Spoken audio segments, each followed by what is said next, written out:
balita kay Bonjing Rimulya. Oo, na ano daw, na kakasuhan na daw ng plunder si Romualdez at saka si Escudero. Hay, yung Romualdez, okay yan. O, kung si Escudero, kung si Cheese Escudero ay talagang merong plunder na nagawa, okay lang naman. Pero nagtataka lang tayo na sasampahan pa lang nila ng kaso si Escudero at saka si Romualdez, pero si Bong Revilla nakakulong na. Anong magic ang ginawa nila para mapakulong nila kagad si Bong Revilla? Kaya nga sabi ko sa inyo, hindi ba? Si Bong Revilla, ginawa talaga nilang scapegoat para lang masabi na merong big fish or malaking tao na nakulong, sinakripisyo nila si Bong Revilla. O ngayon, magtataka ka dito, bakit si Escudero at saka si Romualdez? Si Romualdez, tama talaga yan. Bakit si Escudero lang? Napakarami namang mga pangalan na binanggit diyan sa Senate inquiry na mga senador na involved. Pero bakit silang dalawa lang? Ngayon, sasabihin nyo na naman, bakit hindi kasama dyan si Bongbong Marcos? Kasi impeachable ang posisyon ng presidente. So, hindi yan saklaw ng ombudsman. So, hindi natin alam kung itong ombudsman, gumagalaw siya, kinakasuhan lang niya yung mga gusto niyang kasuhan o yung mga dapat kasuhan. Kasi sinabayan niya si Romualdez. Siguro mas maganda nga rito, isa-isa lang . Unahin mong kasuhan si Romualdez. O, tapos, pag nakasuhan mo na si Romualdez, naimbestigahan mo si Romualdez, napakulong mo si Romualdez dahil no bail ang kasong plunder, o, saka mo kasuhan yung iba, si Escudero, kung sino pa yung mga gusto mong kasuhan. O, pero sabi ko nga sa inyo, hindi pwedeng mga malalaking pangalan sa Senado lang yung kanilang kakasuhan. Siyempre, kailangan makita natin yung mga nasa Kongreso na makasuhan din dahil lalong-lalo na yung 18 Marines, puros congressman yung mga binabanggit nun. So, kailangan yun ang ano natin, yun ang bantayan natin. But anyways, pakinggan natin itong si Boying Rimulya. Tumataba na si Boying Rimulya. Oo, nakaka-recover na si Boying Rimulya. O, tingnan mo si Boying Rimulya. Di ba inilabas naman niya yung kanyang cancer. Sinabi niya na nagkaroon siya ng cancer, pero cancer-free na siya. O, kaya medyo na tumataba-taba na siya o nakakabawi-bawi na siya. O, ngayon, ito, ang pinakamaingay na ombudsman sa buong mundo, magsasampa daw ng plunder laban kay Escudero at Romualdez. Sige nga, pakinggan natin to. Plunder against former Speaker Martin Romualdez and former Senate President Cheese Escudero. Plunder rin ang aming hinahandang kaso para sa kanila. Sir, on record, sir. And as a conspiracy, with the element of conspiracy involved in the preparation of the complaint. How soon po itong Well, within the month of May. We're just... Yan na ba yun? Yan na ba yung sinasabi mong magiging mainit ang summer? Mainit na daw ang summer, magiging mainit pa. Yan na ba yun yung magiging mainit? Paano maging mainit yan? Isupot na naman yan. Unang-una sa lahat. Alam namin na yan si Romualdez, kunyari nilagay nyo lang yung pangalan niya dyan. Alam namin na maabsuelto rin yan. Oo, sigurado ako dito sa dalawang pangalan na binanggit niya, ang madadali lang dito si Escudero. Kasi kalaban ng administrasyon, alam naman natin na yung administrasyon ang naglagay kay Boying. So do you think si Boying Rimulya kakanain niyang pinsan nung naglagay sa kanya dyan? This is for me this is another optics.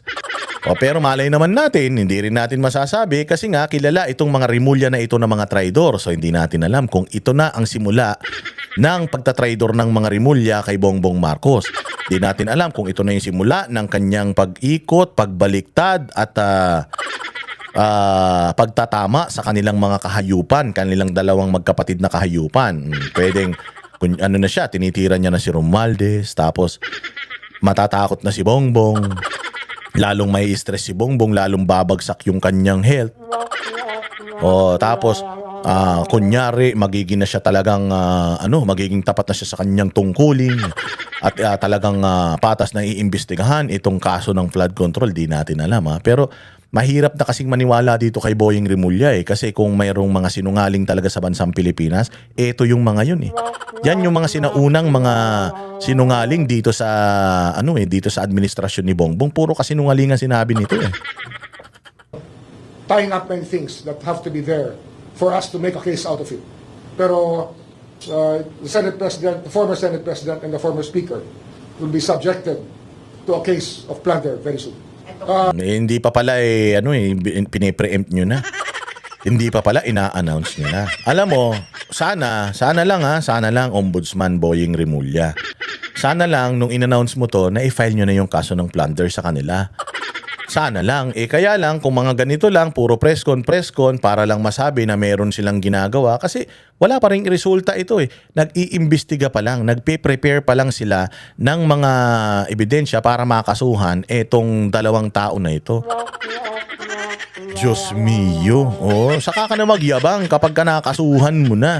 At saka sabi ko nga sa inyo, Chis Escudero, anong basis ninyo? Bakit si Chis Escudero kakasuhan ninyo ng plunder? O, kay Romualdez, merong napakaraming basis para kasuhan yan. Pero kay Chis Escudero, anong basis ninyo para kasuhan siya ng plunder? Hindi ba? O, tsaka dapat dito sinasabi na nila bakit plunder, bakit conspiracy to commit plunder. Ano ba yung mga nakikita ninyo na mga na-commit ni Chis Escudero? Kung wala kang sasabihin about that, dapat hindi ka na nagpa-presscon. Oo. Dapat di ka na nag-presscon kung ganun. Flood control related in so many ways, yes. Sila yan. Pero marami pang iba kasi nga marami pang ibang miyembro ng dalawang bahay na maaaring tamaan din ng mga kaso ng plunder sa aming hinahanda ngayon. Bakit gano'n naman pala? Marami naman palang tatamaan. Bakit itong dalawa lang ang pinangalanan mo? Di sana lahat na pinangalanan mo na. Oh, di ba? So alam mo na naman ito, panibagong arte na naman ito ni Boying Rimulya para masabi lang kuno na may nangyayari, may ginagawa. Kasi nga hinahanap na yung ICI report eh. Nasa na yung ICI report? Ayaw ilabas ng Malacanang yung ICI report. Akala ko ba that committee is for transparency? Meron bang transparency na secret? 'Di ba? O ngayon itong ombudsman, meron daw silang mga hinahandang kaso, marami daw mga madadamay, pero dalawang pangalan lang yung kanyang binanggit. Bakit? Para yung mga pangalan na hindi nabanggit mag-alok na ng halaga para hindi na sila mabanggit ng tuluyan, ganun ba 'yon? Kasi magugulat ka, marami naman palang sangkot, marami naman palang baka masangkot. Bakit dalawang pangalan lang yung binabanggit mo? Banggitin nyo na lahat para alam na ng mga Pilipino kung sino-sino ang mga ito.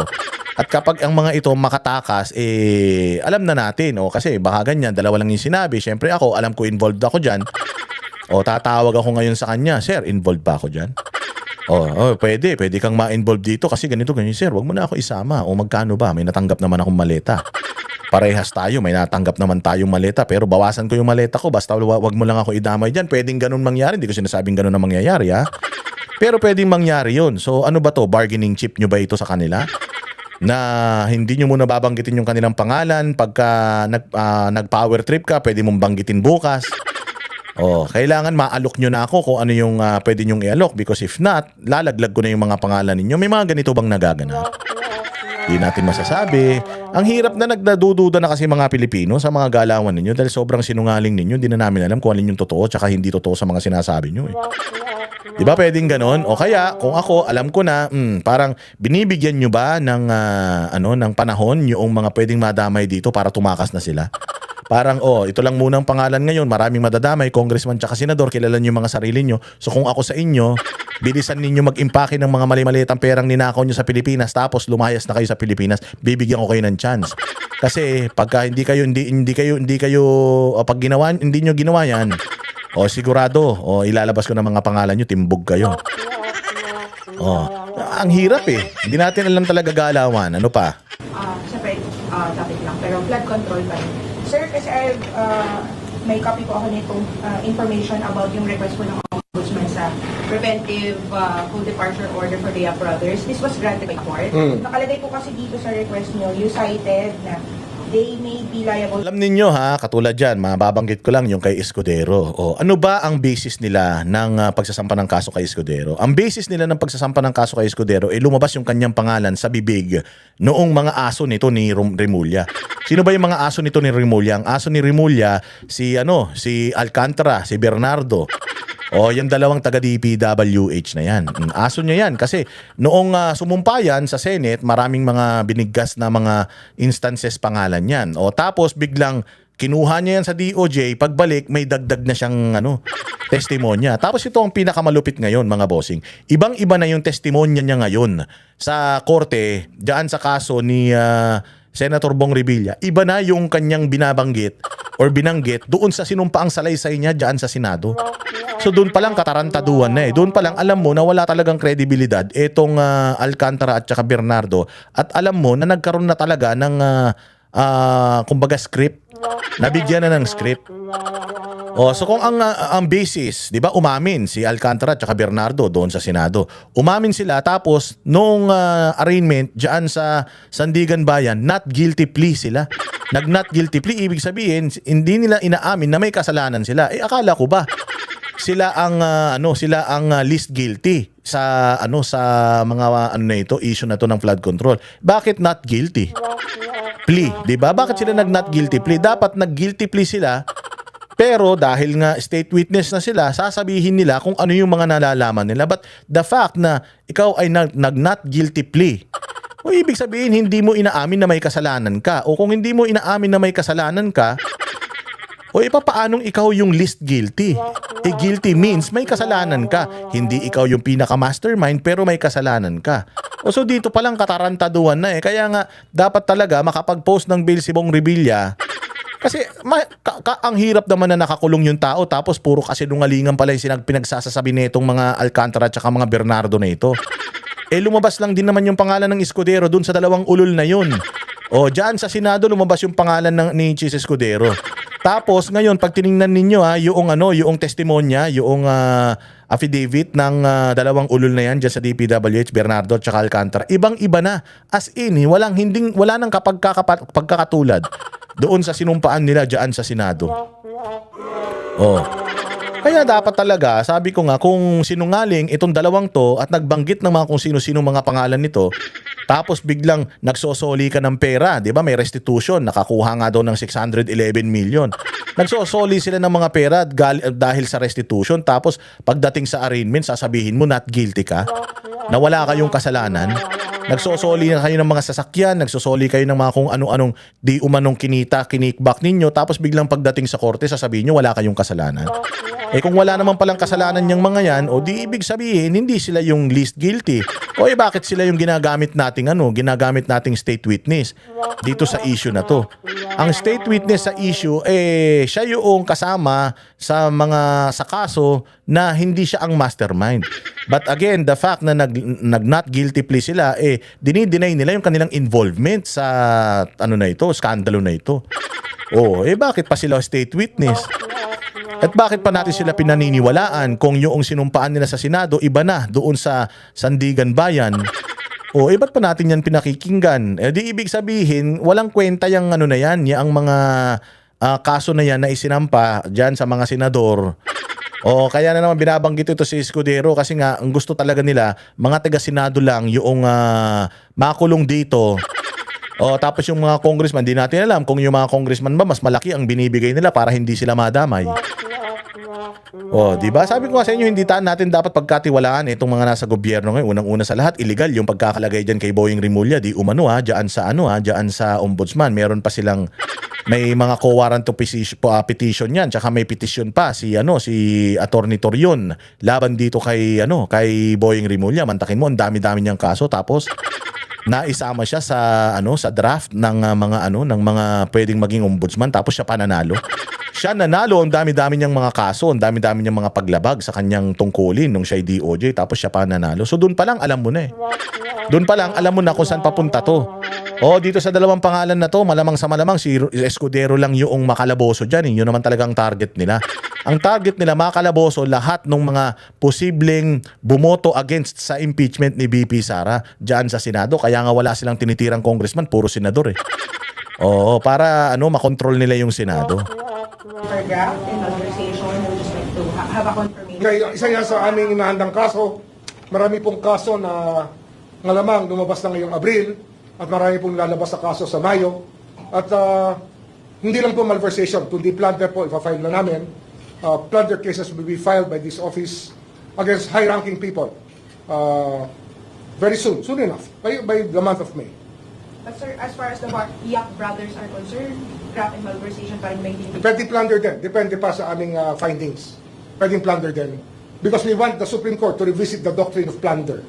Yung doctrine ng Korte Suprema sa plunder ay dapat mausisa muli sapagkat tila ginagawa nila imposible ang plunder maging krimen. Kaya ito po ay nasa sa kanila na. Bibigay namin ang responsibilidad sa Korte Suprema upang maglahad ng tamang patakaran tungkol sa plunder.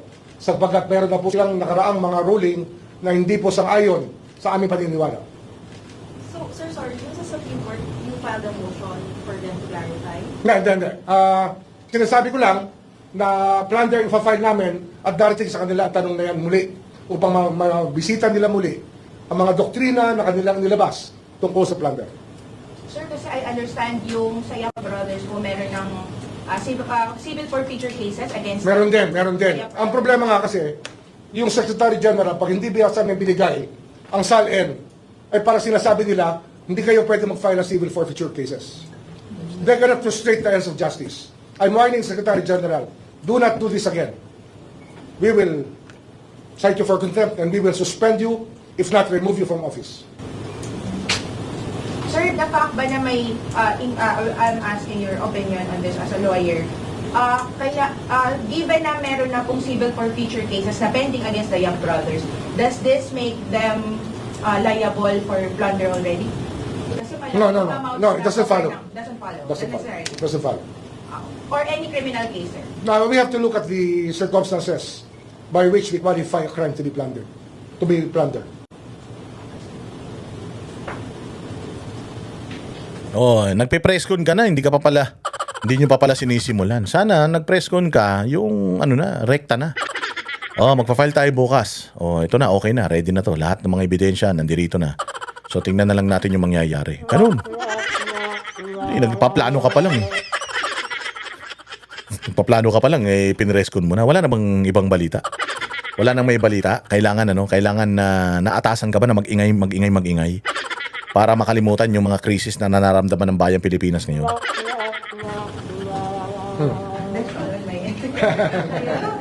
Anyway, in the same light, I'd like to say that we have been seriously preparing a case of plunder against former Speaker Martin Romualdez and former Senate President Chisa Escudero. Plunder rin ang aming hinahandang kaso para sa kanila. Sir, on record, sir. And as a conspiracy, with the element of conspiracy involved in the preparation of the complaint. How soon po ito? Well, within the month of May. We're just... Oh, di ba? Puro kabalbalan eh. Oh, alam mo 'yon, parang kailangan niyang magbigkas ng mga ganyang kalalaking mga pangalan para lang masabi na mayroong ginagawa sila. Kasi nga, mga bossing, naghahanap na ang taong bayan kung saan ba, nasa na ba yung report ng ICI, wala bang nakukulong hanggang ngayon, ang tagal na nagpaliwanag ng presidente, mag-iisang taon na, mag-aano na naman siya, magsosona na naman siya sa this year. Tapos wala pa rin nakukulong, sasabihin na naman niya sa SONA ngayon, naabot pa kaya ng SONA yan? Ano na naman, baka tumulo yung sipunin presidente natin dyan sa SONA niya. Pero di ba, mahiya naman kayo. From then, isang taon na, malapit na mag-isang taon, wala pa rin nangyayari.